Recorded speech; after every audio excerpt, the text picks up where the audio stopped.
Hello friends, नमस्कार and welcome to समाधान। साथियों, उम्मीद है कि आप सब अच्छे होंगे और साथ ही साथ आपकी स्टडी भी अच्छे से चल रही होगी। साथियों, सीजीएल 4 वैकेंसी इसको लेकर के दो बड़ी खुशखबरी है।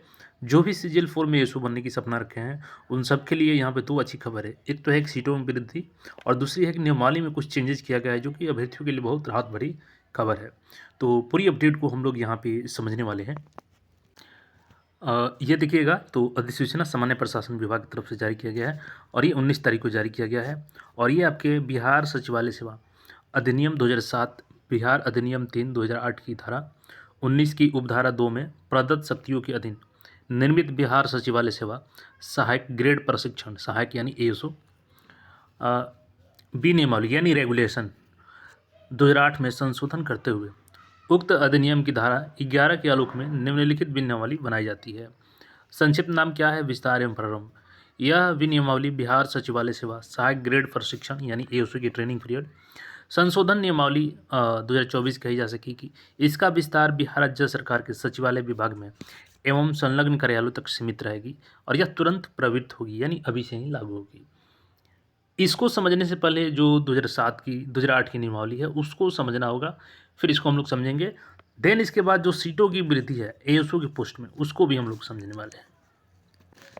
अब इसको समझने के लिए हम लोग जो 2008 का इसका रेगुलेशन है बिहार सेक्रेटरी सर्विस को इसको ओपन कर लिए हैं और यहाँ पर देखिएगा बिहार सरकार द्वारा प्रकाशित। देखिए, जब भी आप एएसओ बनेंगे तो आपकी जो ट्रेनिंग पीरियड है वो 3 बार में कंप्लीट की जाती है, यानी 3 बार अलग अलग ट्रेनिंग दी जाती है। और जो पहला ट्रेनिंग आपका होता है प्रथम चरण का प्रशिक्षण होता है, उसमें आपका होता है कि जैसे सचिवालय में संलग्न कार्यालय के संगठन के बारे में आपको बताया जाता है, सचिवालय के पदाधिकारियों के कार्य और उत्तरदायी के बारे में बताया जाता है, अधिकारी की जानकारी और लेखों की सुरक्षा के बारे में, कार्यालय में नए जो कागज़ है पत्र है उसकी प्राप्ति, निपटाव और जिन प्रकरणों से गुजरता है उसका सामान्य वर्णन के बारे में बताया जाता है। जैसे कोई लेटर आ गया किसी डिपार्टमेंट से तो उसकी प्राप्ति करना है और संबंधित पदाधिकारी के पास भेजना है या प्रशाखा के बीच उसका वितरण करना है। प्रशाखा पदाधिकारियों द्वारा कार्यवाहक सहायकों के नाम कागज पत्रों पर अंकन, क्रमपुष्ट करने में, प्रविष्टियाँ करने में, दैनिक पंजी में यहाँ पर पत्रों के निबंधन और इसका महत्व, ऐसे यहाँ पे देखेंगे तो टोटल आपके 22 टॉपिक हो जाते हैं, 20 यहाँ पे टॉपिक हो जाते हैं। तो 20 टॉपिक के बारे में यहाँ पे बताया जाता है आपका प्रथम चरण ट्रेनिंग में। और द्वितीय चरण देखेंगे तो यहाँ पे 14 टॉपिक के बारे में आपको ट्रेनिंग दी जाती है। एंड जो थर्ड होता है ये व्यवहारिक होता है, यानी कि इसके बाद आपको कहीं ट्रेनिंग के लिए नहीं भेजता, जबकि ऑफिस में आपको अटैच किया जाता है। और आप सोच रहे होंगे कि मैंने एओसो का एग्जाम निकाल लिया तो डायरेक्ट एओसो बनेंगे, नहीं। आपको 1 सप्ताह के लिए निम्न वर्गीय लिपिक के रूप में कार्य करना होता है, यानी क्लर्क के रूप में आप काम करते हैं। यहाँ पे क्लियर देखिएगा, निम्न वर्गीय लिपिक के रूप में काम करेंगे। इसके बाद आपको कार्यालय में भेजा जाता है, फिर सहायक प्रशाखा पदाधिकारी के साथ में आपको अटैच किया जाता है। तो कई चरणों से आपको गुजरना होता है। उसके बाद तीसरे चरण में आप फाइनल यहाँ पे एओसो ग्रुप में कार्य करने लगते हैं। तो देखिए, जो प्रथम चरण है इसमें काफ़ी 20 टॉपिक पे यहाँ पे आपका ट्रेनिंग होता है और इसके काफ़ी कम समय पहले दिया जाता था। जैसे कि यहाँ पे देखिएगा, तो प्रशिक्षण कार्यक्रम 3 लगातार चरण में होंगे।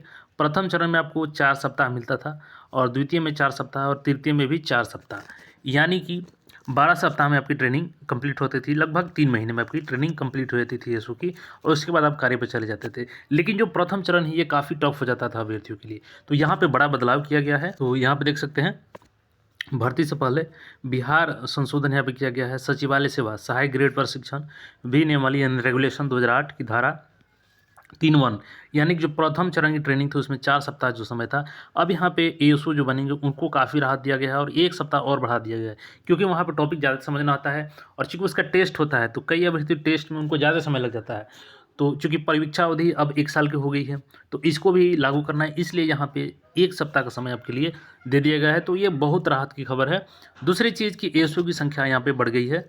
अब देखिए, यहाँ पे सीजीएल 3 में जो एएसओ सेलेक्ट हुए थे उसमें से 28 ऐसे एएसओ हैं जिनका योगदान नहीं हो पाया है और रेगुलर यहाँ पे 3 बार इनको नोटिस दिया गया कि आप ज्वाइनिंग कर लीजिए, लेकिन इनके द्वारा ज्वाइनिंग नहीं किया गया। अब इनका कारण कुछ भी हो सकता है ज्वाइन नहीं करने का, लेकिन अब यहाँ पे फाइनली जो डिसीजन आया है सामान्य प्रशासन विभाग की तरफ से 28 यहाँ पर देखिएगा 28 सहायक प्रशाखा पदाधिकारी की अभ्यर्थित्व रद्द किया जाता है। तो ये जो 28 पोस्ट है अब ये बैकलॉग सीट में आ जाएगा और ये बैकलॉग सीट है, ये सीजीएल 4 में ऐड होने जा रही है। देखिए, यहाँ पे एक एक सीट एओसो का इंपॉर्टेंट है क्योंकि आपको एक सीट चाहिए एओसो की और यहाँ पे 28 सीटें बढ़ रही हैं। तो जो पहले लगभग 900 प्लस जो बताई जा रही थी, अब इसमें और बढ़ोतरी हो जाएगी, 28 प्लस सीट ये भी जुड़ जाएगा। तो आपके लिए बेहतरीन मौका है और ऐसा मौका आपको बार बार नहीं मिलेगा। शायद ये वैकेंसी भी बीएसएससी से लास्ट होगी, क्योंकि बार बार इसकी डिमांड आती है कि इसको बीपीएससी के तहत लिया जाए। तो ये आपके पास अंतिम मौका है। और देखिए, वैकेंसी अगर आप सोच रहे हैं कि इस साल नहीं आएगी, तो अब आपको कैसे हम समझाएं, क्योंकि देखिए अगले साल इलेक्शन है और इससे पहले अगर आप एएसओ बन जाते हैं तो आपके लिए शुभकामना है। अगर आप इंतजार में रहेंगे कि 26 में आएगी, 25 के लास्ट में आएगी, 27 में आएगी, तो फिर आपके लिए मुश्किल हो जाएगा, क्योंकि अगले 5 साल आपको फिर इंतजार करना होगा चुनाव बाद। तो इसलिए अच्छे से तैयारी कीजिए। सिलेबस भी हमने ऑलरेडी आपको बता रखा है। दो गुड न्यूज़ है यहाँ पे कि सीटों की संख्या बढ़ रही है, ट्रेनिंग पीरियड भी आपका बढ़ाया जा रहा है, जिससे कि प्रथम चरण में आपको ज़्यादा प्रॉब्लम ना आए। बाकी कोई क्वेरी हो तो कमेंट करके पूछ सकते हैं और चैनल पर नए हैं तो चैनल को सब्सक्राइब करके जुड़ जाएं। धन्यवाद।